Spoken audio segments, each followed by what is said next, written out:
Hey guys, so welcome to Chicago. I now have a new laptop, so I'm actually able to do my videos properly. um, so Practice Goblin, and I think a few other of you guys, but I don't remember, slash you guys were anonymous, asked me to talk about the grad entrance exams. So I'm going to do that this week. Those of you guys who are not going into grad school don't really need to worry about this just yet, so you can ignore this video or keep it for future reference. But a lot of you guys are going to be taking these exams in about a month, and now it's time to really crack down and study, so I thought that would be really helpful. So Practice Goblin gave me a bunch of questions that she wanted me to answer, and I'll also try to answer things that I think I should answer, obviously, um, along with anything I think of while I'm doing this. So yeah, I'm going to start with her questions, just because it makes sense. Uh, what were the hardest sections slash topics you came across in the exams? So I'm going to start with music history on this one because I can think of this a little bit better. For me, it was difficult with the stuff between about 1600 to 1900. And that's mainly because, one, the instrument I play, and two, my specialty. I'm a contemporary specialist, so obviously the 20th century isn't a problem for me. I know more about it than they're ever going to test, so I didn't have to worry about that as much.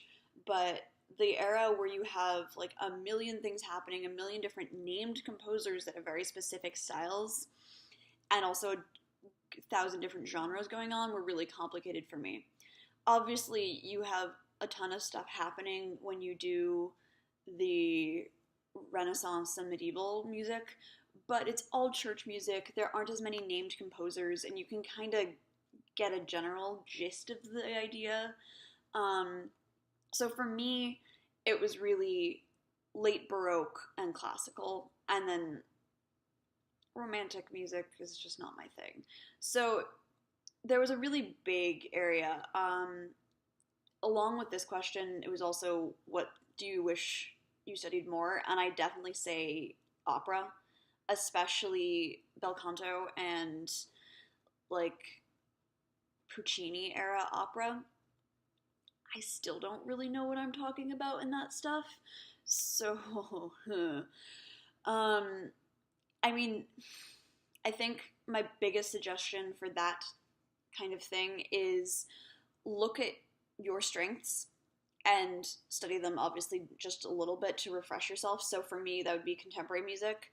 And then really focus on the things that you could not hold a conversation on. If you ask me about Puccini, I go, La Boheme, and that's about it. So I think really focus on the things that you know you don't know, and the things that you're most afraid of showing up on the test.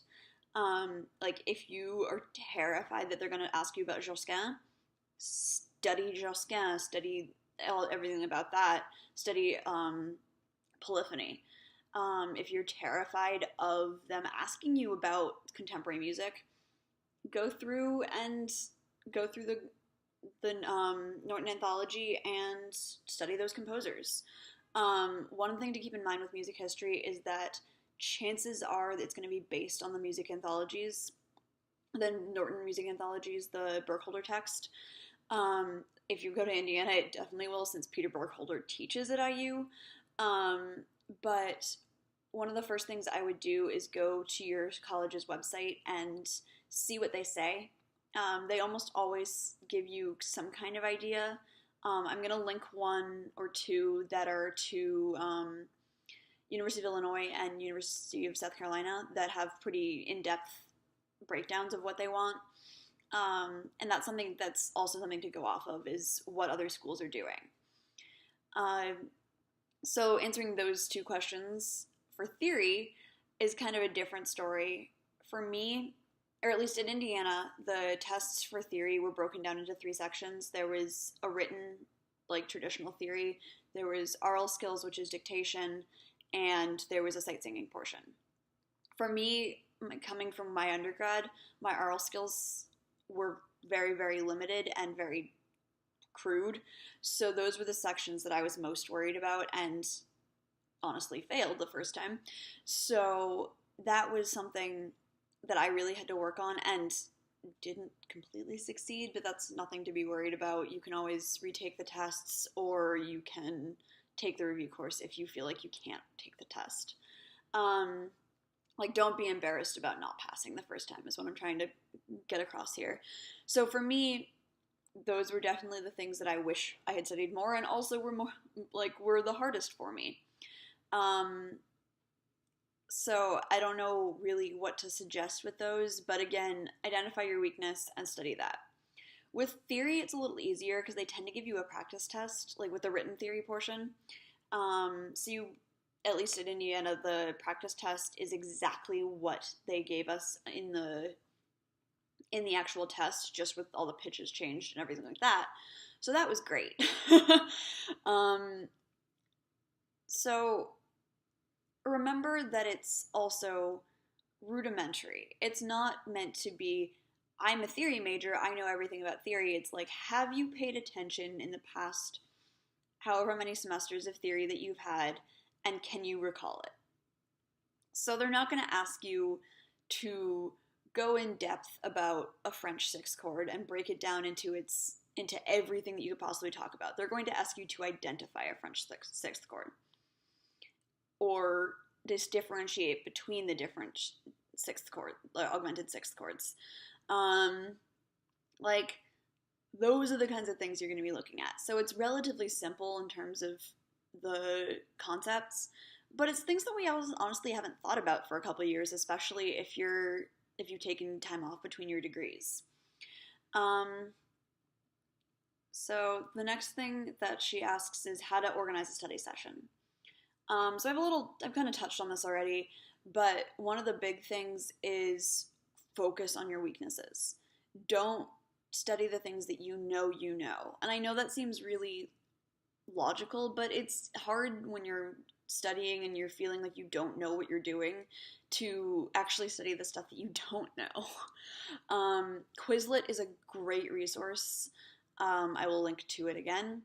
It's really, really helpful just to organize your thoughts and also get you to write things down and like create the cards yourself is really helpful, at least for me, because you're reinforcing the information. It's more helpful for music theory just because that's more facts and information than actual applied practices. For music theory, honestly, taking practice tests is your best option. Even for dictation and sight singing as well. Go through whatever sight singing book you have and just open to a random page and sight sing through it. Do that a couple times a day and you'll be ready for the test. And with dictation, go online and do a few practice dictation tests. One a day is probably sufficient, but do whatever you want, honestly. And if that's your weakness, then do more than one a day. And with music history, we set it up. We did group sessions, which I think is also great sometimes. I don't think group sessions are the only thing to do, but the group sessions were very helpful because we could kind of bounce ideas off of each other, and my weaknesses were covered by someone else who could then explain to me things. Like, honestly, I got one of the sections on the test because someone goes, if you hear art song, it's probably Schubert or Schumann. If the piano part is super intense and has a lot of its own like ideas, it's probably Schubert. If it's true accompaniment, it's probably Schumann. And that came up. So the group sessions are great. We did them separated into, by the way the Norton anthologies are separated. So we did an ancient to Baroque one, we did a Baroque to classical one, we did a classical to modern one, and then we did like a really small session on modern, which was basically me talking at them. So that's a great way to break it down. If you have to spend more than one day on a certain section, that's fine. There's nothing wrong with that. But I think breaking it down into eras is going to be helpful, because the reality is these tests are era-based. And I think the biggest issue that Practice Goblin has brought up is, where do you start? And I think starting with your weakest point is definitely the most helpful thing. What do you not know? or what do you know the least? And so she also asked me to talk about some resources, which I will link. There's a bunch of them, and I don't really want to deal with that. But Quizlet for the flashcards is really, really helpful. And there's a bunch of music theory sites, which I will link. And I think resources that you have yourself are definitely your textbooks. Hopefully you haven't sold them back like I did. And your class notes, which is also really great. I know a lot of people will share them or they type them up so you can get them from your friends. So email your friends and ask them for them. Tumblr, I got a bunch from Tumblr users actually when I was studying for them. So if you want to give a call for notes on Tumblr, it's been really helpful for me. And the Norton anthologies are your friends, especially if those tests are going to be based on Norton anthologies. Get them and study from them, because chances are the listening examples that they're going to give you are from that book. I don't really know of that many schools that don't use them. And if you don't use them, then obviously use whatever books that they use. But chances are they're going to use the Norton anthologies.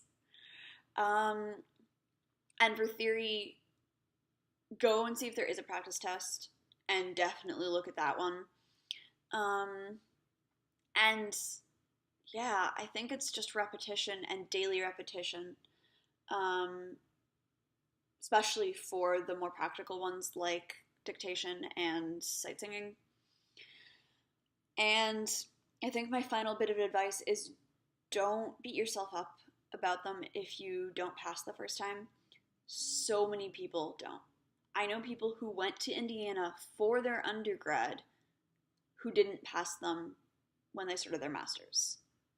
Like, these tests are hard, and there's no shame in failing them. Most schools will give you a second chance, and that way you've seen the test, you know what's going to happen. You have a better idea of how to do well on it, and that's a great resource. So don't be afraid to retake the test also. And if you have to take the review course, you have to take the review course. There's some points where you just can't remember it, and if you are trying to study for the test while also doing all of your other requirements in school, it gets harder. So if at some point you feel like you aren't ready for it, obviously just take the review course and it'll be better in the end.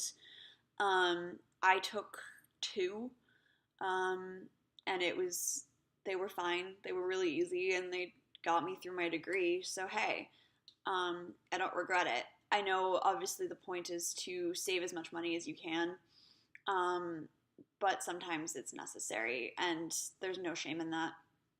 So yeah, I hope this was helpful. A little self-promotion. If any of you guys are in the Chicago area and looking for a flute teacher, I am open for business. I am looking to build a studio, and if you guys are interested in studying with me, please let me know. And those of you who are not in the Chicago area who want to work with me, I do Skype sessions. You can message me about those if you are interested.